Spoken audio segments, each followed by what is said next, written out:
Nih ya, apapun yang terjadi kita ambil yang positif dulu, ditengahkan dulu, karena ini menyangkut pembayaran senilai 4 miliar yang cukup besar, yang dimana kenapa dia membayar gitu. Harusnya kalau saya jadi Nikita Mirzani, saya lebih baik memilih melaporkan skincare tersebut daripada menerima 4 miliar. Saran saya kembalikan aja uang itu, kemudian fight aja gitu. Dan pihak kepolisian tidak usah urus yang begini, karena ini menyangkut keperdataan. Ya, karena adanya permohonan pertemuan dan persetujuan, bukan maling atau menggelapkan seperti masih banyak perkara-perkara lainnya yang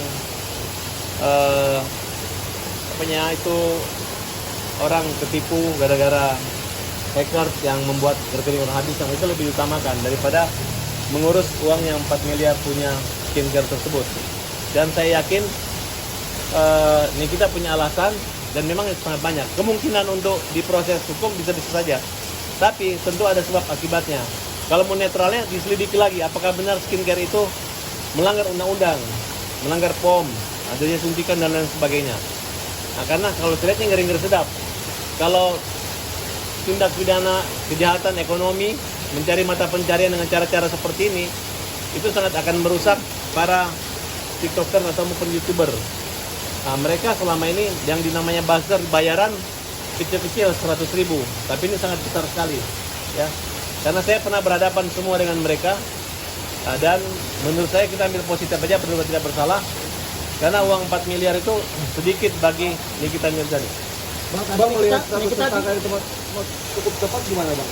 Ya, berarti ada kemungkinan Nikita akan ditahan, akan diproses, tapi menurut saya rasa kalau Nikita misalnya dalam keadaan hamil atau dalam keadaan ada jaminan cek atau uang atau ada barang yang disita, saya rasa polisi nggak perlu melakukan penahanan Nikita. Karena biar bagaimanapun kita harus hargai Nikita, bahwa Nikita itu adalah korban di sini, di mana anaknya tersangka harus laporan. Supaya nggak elok kalau tiba-tiba dia ditahan, kan tunggu ada waktu gitu, dan tidak perlu terburu-buru. Oke, semangat terus buat Nikita Mirzani. Kita punya langkah hukum nggak Bang ketika ditetapkan tersangka? Ya bisa, artinya dia bisa pra peradilan, atau kalau tidak dia nanti tunggu di pembelaan di pengadilan nanti gitu. Tapi menurut Abang uang Pak yang dikembalikan bisa selesai? Oh bisa, ini kan itu kan endorsement dan dia mendapat keuntungan. Karena dia membayar itu karena gara penjualannya yang dari 50M turun ke 5 miliar. Karena pengaruh komen atau review daripada kita. Tapi setelah itu kan naik lagi. Nah, jadi bagi saya uang senilai 4 miliar kecil. Kalau artis luar negeri bisa sampai triliunan. Harusnya Nikita dibayar bisa 20 miliar itu wajar. Makanya kalau ada yang bilang Nikita 4 miliar ada 20, tapi kita lihat lagi tergantung motif niatnya. Nah, kalau hanya percobaan pemerasan tidak, tapi kalau sudah terjadi ya boleh-boleh saja. Oh, tapi Abang melihat kronologi kejadian Dan tidak ada tekanan, kesadaran dan sepakat. Jadi tidak ada. Jadi polisi tidak bisa mengada-ada. Kalau ini abu-abu lah gitu, tergantung polisi. Kalau polisinya bijak, dia pasti bisa mengerti. Ya, restoratif justice, solusi, mediasi yang kita harapkan. Oh, tapi Abang melihat ada indikasi dugaan ini kita dijebak, Abang artinya dijebak akhirnya terjerat. Oh enggak dijebak. Ini memang ada kok. Ini namanya simbiosis mutualisme. Cuman mungkin kelewatannya nih, kita mungkin minta lagi atau nyampain ke yang lain atau apa kan gitu. Ibaratnya ini adalah pemerasan berantai lah gitu.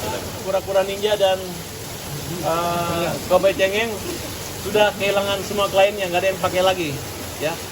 Udah malu semua. Dia hanya pintar bersilat lidah, tapi dia tidak bisa pengacara. Walaupun dia dokter, sudah kami laporkan.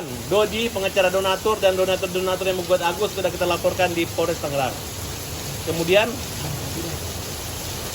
PB itu tahu kan, bosnya Eki nih, dia itu sudah kita laporkan. Kita anggap dia tidak sarjana hukum. Agus lapor tidak sarjana hukum, dan surat advokasi diragukan karena di Nopi ada bukti surat pengunduran diri. Dia pakai kantornya, saya pakai kantor Pak Risman.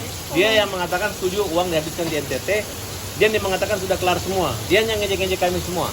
Nah, dan kita lihat rekayasa gugatan mengada-ada dilakukan oleh lawyer yang mengakibatkan uangnya hangus ambles senilai 1,7 miliar. Dan Denny Sumargo tidak terbuka keadaannya super thanks yang dimana Agus menghasilkan uang. Belakangan ketahuan ada 400 juta diambil dan diserahkan ke NTT.